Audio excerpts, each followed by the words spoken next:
ಸ್ವಾತಂತ್ರ್ಯಕ್ಕಾಗಿ ಹಲವು ಹೋರಾಟಗಾರರು ಗಲ್ಲಿಗೆ ಏರ್ತಾ ಇದ್ದಾಗ ಅಂಡಮಾನ್ ಜೈಲಿನಲ್ಲಿ ಕುಳಿತಾ ಇದ್ದಾಗ ಬ್ರಿಟಿಷರಿಗೆ ನಿರಂತರವಾಗಿ ಕ್ಷಮಾಪಣಾ ಪತ್ರವನ್ನು ಬರೆದು ಹೊರಗೆ ಬಂದವ ವೀರ ಆಗುವುದು ಹೇಗೆ ಅಂತವನನ್ನ ವೀರ ಎಂದು ಕರೆಯಲು ಭಾರತೀಯರಿಗೆ ತಲೆ ಕೆಟ್ಟಿಲ್ಲ ಎಂದು ಜೆಎನ್ಯು ನಿವೃತ್ತ ಪ್ರಾಧ್ಯಾಪಕ ಪ್ರೊಫೆಸರ್ ಪುರುಷೋತ್ತಮ ಬಿಡಿಮಲೆ ಹೇಳಿದ್ದಾರೆ.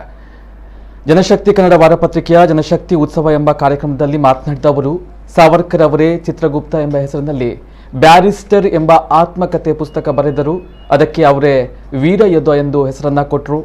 ಸಾವರ್ಕರ್ ವೀರನೇ ಹೌದಾದ್ರೆ ಬ್ರಿಟಿಷರ ಬೂಟು ನೆಕ್ಕುವ ಕೆಲಸವನ್ನ ಯಾಕೆ ಮಾಡ್ತಾ ಇದ್ರು ಎಂದು ಪ್ರಶ್ನಿಸಿದ ಅವರು, ಆದರೆ ಇದನ್ನ ಮುಖ್ಯವಾಹಿನಿಗಳು ಚರ್ಚೆಯನ್ನ ಮಾಡ್ತಾ ಇಲ್ಲ. 1990ರ ನಂತರ ಹುಟ್ಟಿದ ನವ ಬಂಡವಾಳಶಾಹಿ ಮಾಧ್ಯಮಗಳ ನೀತಿಗಳು ಬದಲಾದವು. 1861ರಿಂದ 1881ರ ಮಧ್ಯೆ ಬ್ರಿಟಿಷ್ ಸರ್ಕಾರ 68 ಸ್ಥಳೀಯ ಮಾಧ್ಯಮಗಳನ್ನ ಬ್ಯಾನ್ ಮಾಡಿದ್ರು. ಕಾರಣ, ಸ್ಥಳೀಯ ಮಾಧ್ಯಮಗಳು ಬ್ರಿಟಿಷ್ ವಸಾಹತು ಶಾಹಿತ್ವವನ್ನು ವಿರೋಧಿಸ್ತಾ ಇದ್ವು. ಆದರೆ ಇಂದಿನ ಮುಖ್ಯವಾಹಿನಿ ಮಾಧ್ಯಮಗಳು 80% ಇಂಗ್ಲಿಷ್ ಪದವನ್ನು ಬಳಸ್ತಾ ಇದ್ದಾರೆ.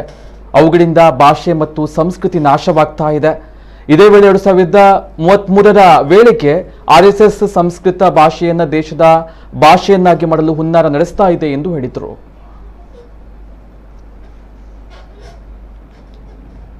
ವೀರ ಸಾವರ್ಕರ್ ವೀರ ಅಂತ ಹೇಗೆ ಹೆಸರು ಬಂತು? ಚಿತ್ರಗುಪ್ತ ಎಂಬ ಹೆಸರಿನಲ್ಲಿ ಅವರೇ ಒಂದು ಬ್ಯಾರಿಸ್ಟರ್ ಅಂತ ಒಂದು ಪುಸ್ತಕವನ್ನು ಬರೆದರು. ಚಿತ್ರಗುಪ್ತ ಎಂಬ ಹೆಸರಿನಿಂದ ಸಾವರ್ಕರ್ ಅವರು ತನ್ನದೇ ಒಂದು ಆತ್ಮಚರಿತ್ರೆಯನ್ನು ಬೇರೆ ಹೆಸರಿನಿಂದ ಬರೆದು ವೀರ ಅಂತ ಅವರು ಸೇರಿಸಿಕೊಂಡ್ರು. ವೀರನೇ ಹೌದಾಗಿದ್ರೆ ಬ್ರಿಟಿಷರ ಬೂಟು ನೆಕ್ಕುವ ಕೆಲಸವನ್ನು ಯಾಕೆ ಮಾಡ್ತಾ ಇದ್ರು ಅವರು?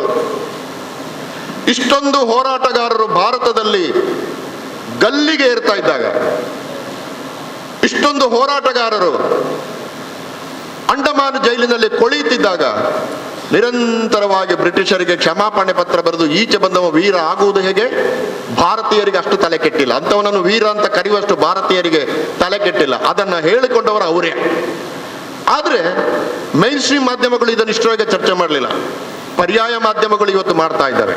ನಾವು ಎಲ್ಲರೂ ಕೂಡ ಪರ್ಯಾಯ ಮಾಧ್ಯಮಗಳು, ಮೈನ್ ಸ್ಟ್ರೀಮ್ ಮಾಧ್ಯಮಗಳು ನೋಡೋಣ. ಮನರಂಜನೆಗೆ ಕೆಲಸ ಮಾಡಿ ಬೇಜಾರಾದ್ರೆ ಪಬ್ಲಿಕ್ ಟಿವಿ ನೋಡಿದ್ರೆ ಒಳ್ಳೆ ಮನರಂಜನೆ ಸಿಗ್ತದೆ. ತಕ್ಕ ಅಂತ ಒಳ್ಳೆ ಯಕ್ಷಗಾನ ಕುಣಿತಾ ಇರ್ತಾರೆ ಅವರು. ಆಮೇಲೆ ಅದು ಇಂಗ್ಲಿಷ್ ಕನ್ನಡ ಎಲ್ಲ ಸೇರಿಸ್ತಾ ಇರ್ತಾರೆ.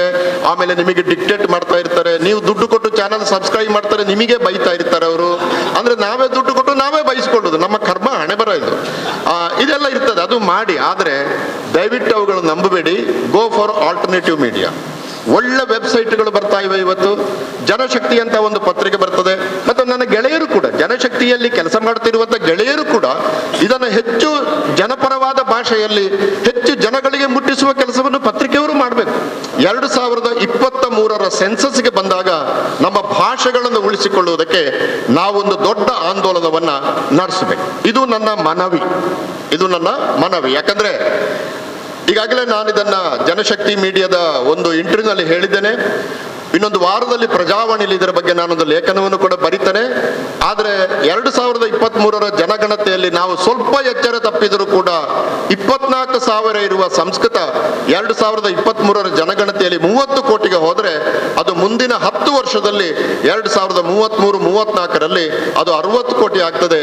ಒಂದು 2-3 ಸಾವಿರ ಜನ ಮಾತನಾಡುವ ಭಾಷೆಯನ್ನ ರಾಷ್ಟ್ರ ಭಾಷೆ ಮಾಡಿ 6 ಕೋಟಿ ಜನ ಮಾತಾಡುವಂತ ಕನ್ನಡವನ್ನ ದೈನ್ಯ ಭಾಷೆಯಾಗಿ ಮಾಡುವಂತ ಒಂದು ಹುನ್ನಾರ ನಡೀತಾ ಇದೆಯಲ್ಲ, ಇದು ಅಪ್ರಜಾಸತ್ತಾತ್ಮಕವಾದದ್ದು.